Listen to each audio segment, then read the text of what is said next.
It's Batman versus Joker. It's the unstoppable force versus the immovable object. Chelsea, Liverpool at Anfield. Who's Batman? Who's Joker? Oh, I think you got to say that Liverpool Batman at the moment, surely. Yeah. They've got a much better recent history, if you like. I think that people have been really impressed with them. I think people have been impressed with Chelsea too. But I feel like Liverpool are probably further along the progression lines. I think Chelsea are a bit more Joker because they're a bit erratic, aren't they? You don't really know what to expect from them, especially over the last couple of years. I think apart from Man City on the first day, this is their biggest test. And I think we've all been pretty surprised at how well Maresca's done with that team so far. I remember before the season I came on here and I said, if he can manage to get a sort of 16 to 20 person squad within that 46 group of very, very talented, expensive players, he's got a real chance to do something, and he has done that. He's basically told Sterling, I don't want you. You're not welcome here. He got asked, how does it feel to have a 46-person squad? He said he doesn't. He says he has an 18-person squad. And that's all the things that you want to hear, and it's shown on the pitch. I think they've been absolutely exceptional, Chelsea.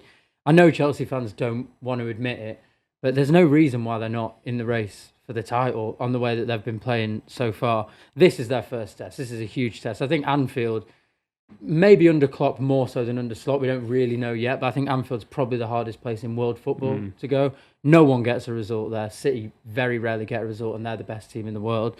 I think this is going to be a really, really difficult game for them. If Chelsea can prove that they can go toe-to-toe with Liverpool at Anfield and win, which I'm not expecting them to do, but if they can, there's no reason why we can't actually start looking at Chelsea as serious title contenders.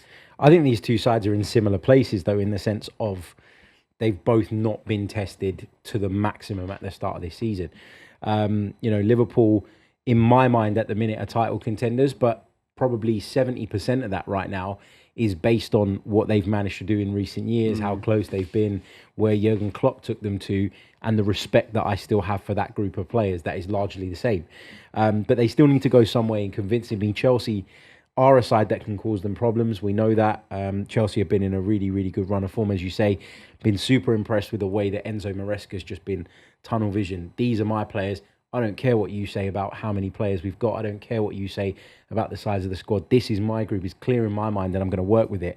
And he's done a really, really good job. But for Liverpool, it's a test, yes. It's not a City or Arsenal test. So I've got one more week before I'm going to decide whether Liverpool is serious title contenders. But this is another step. I do think what makes this interesting is you've got Liverpool with the best defence and Chelsea with the second best attack. You've got Cole Palmer with 11 goals and assists this season, Salah with 8. So there is a lot of things happening where both teams, as you just said there's little moments where I watch Chelsea and think, if they can keep this up, this is a proper side.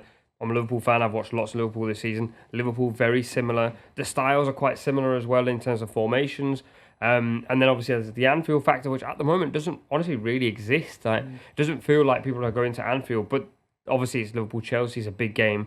I just wonder, there's a couple of areas that I really want to look at. Salah against Palmer, obviously they're not going to be going against each other at any point, but we're looking at Mo Salah at an age where a lot of people thought he'd be done, and Cole Palmer's on the opposite end of the spectrum. Yeah, exactly. I mean, Salah's coming down from what has been an exceptional career. He's probably got a few good years left in him. And Cole Palmer's right at the beginning of what could be one of the best players in the Premier League. I think we discussed about it a little bit at the beginning of the season of whether he could continue that form into this year. And he has continued that form into this year. And he's no longer just looking good because the players around him aren't so good. The players around him are now all performing. And he's just looking even better. And he's making all of them play even better. I think by far he's been the best player again so far this year. I think he's an unbelievable talent. Are you gutted you sold him? I know this isn't a Man City video, but you must look at that and think, wow, that's one of the rare things that Pep Guardiola got wrong. It's one of those where it's kind of pointless really discussing because he wouldn't be the player he was if City hadn't sold him. I think it was the right decision to sell him at the time. So you're taking credit for it. You're not saying that City have missed out on an unbelievable talent. What you're saying is that City have made him essentially. I think City. I think we've obviously missed out on an unbelievable talent, but from anything I saw in any of the times he got his moments was this is a really good player. At the time, he was a little bit of a one-trick pony, as I mentioned. He'd be on the right-hand side, few skills cutting on his left, and he'd whip one in.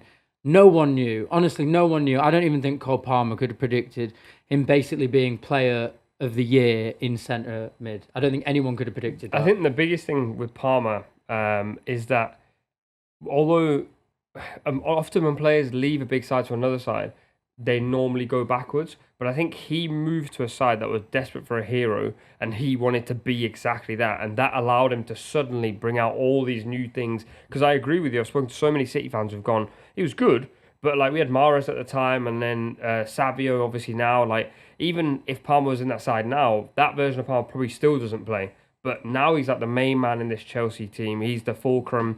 And I think that allows this like expression where they go, just do whatever you want. And that's now become his personality. That has become his characteristic. The one thing I don't understand about Palmer, it's like a complete mystery to me, is that he didn't have many chances at City. And then you would think he moves to another club, a similar size club, and it takes him 10 to 15 games of regularly playing. And, we can finally start seeing a player. He didn't play at City. He wasn't that impressive when he did. He goes to Chelsea and he's a world beater immediately. I don't understand where that happened. I don't understand if it was more a case of it was always there. It was clearly always there, the talent. Maybe because he's now the star man is why he's shining. Maybe it's a psychological thing. In all fairness, Liverpool have Jota, obviously. Jota was a similar sort of story. At Wolves, he was decent, but he never stood out. He landed at Liverpool and just landed on his feet. And I think sometimes that can just happen. Like, some situations are perfectly made for certain players or certain systems, and it just clicks into gear. It's just we're so used to seeing it not happen very frequently. No, I agree with that. I've got a bit of a theory, though, on the Palmer thing. I feel like he's one of those players that thrives on freedom. And we know that Pep Guardiola's not that guy. Everybody knows their job. Everybody knows what they're supposed to do, the areas they're supposed to work in. Yeah, there's some fluency in the build-up, but take Jack Grealish, great example of a player that was one thing and is now something very different in the sort of Pep Guardiola machine.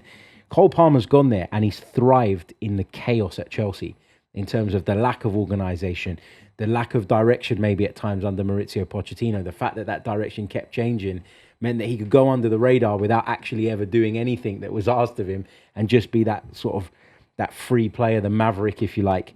I wonder if, though, when Chelsea do improve in that sense, Cole Palmer's level is not going to drop, but it's not going to be as visible how good he is. Because at this moment in time, while that team's still developing, he's gone into a more central area now and he can drift. But the more rigid that system becomes in order for Chelsea to close the gap on the top teams and compete, does that then take some of the shine away from him? We're going to only find out. I think he's done enough work now that he will be the focus of that team. He will be the centre of that team, and he has the ability and he will have the power to say to his manager, I need to be playing here and I will make everyone else around me better, because it's very clear that that's what he can do. I was impressed with him last season and I thought he was exceptional. And I thought, as you say, he thrived in the chaos of what Chelsea were, which was basically a lot of very expensive young players coming together with not that much order. So a few games they'd be exceptional, a few games they'd lose games that they should have won.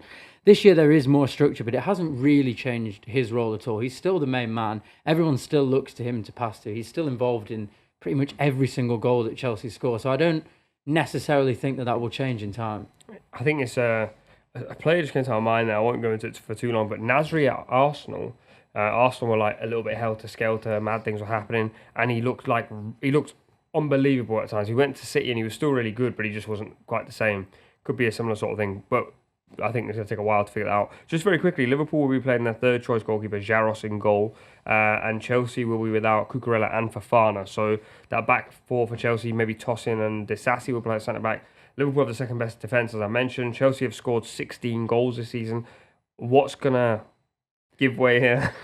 I mean, the Liverpool goalkeeping situation is potentially worrying if you're of a Liverpool persuasion, but they've got such a good back line in front of him. They'll probably get away with that. I worry about those Chelsea centre-halves, though.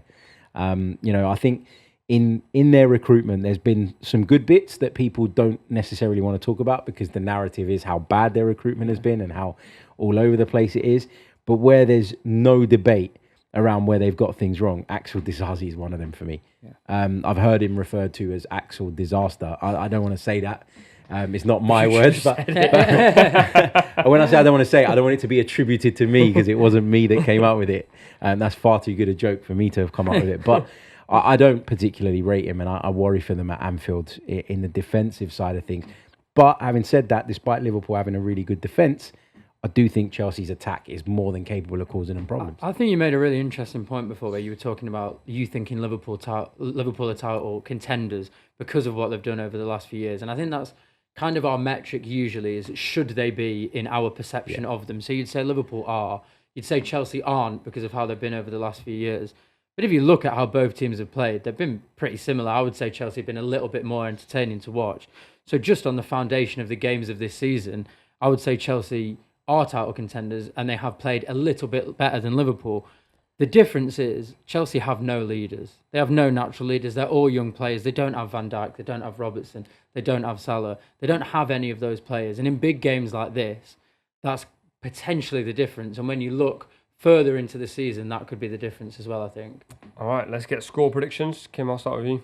I think Liverpool win because it's Anfield, but I think it'd be a really good game. I think like a 3-2. I'm going to go Liverpool 2, Chelsea 1. I was going to go 3-2 and then my backup was 2-1, but now both are taken. So I'll stick with 3-2. I think there will be goals. The goalkeeping change for Liverpool will be a problem, I think, but I do think Liverpool win at Anfield.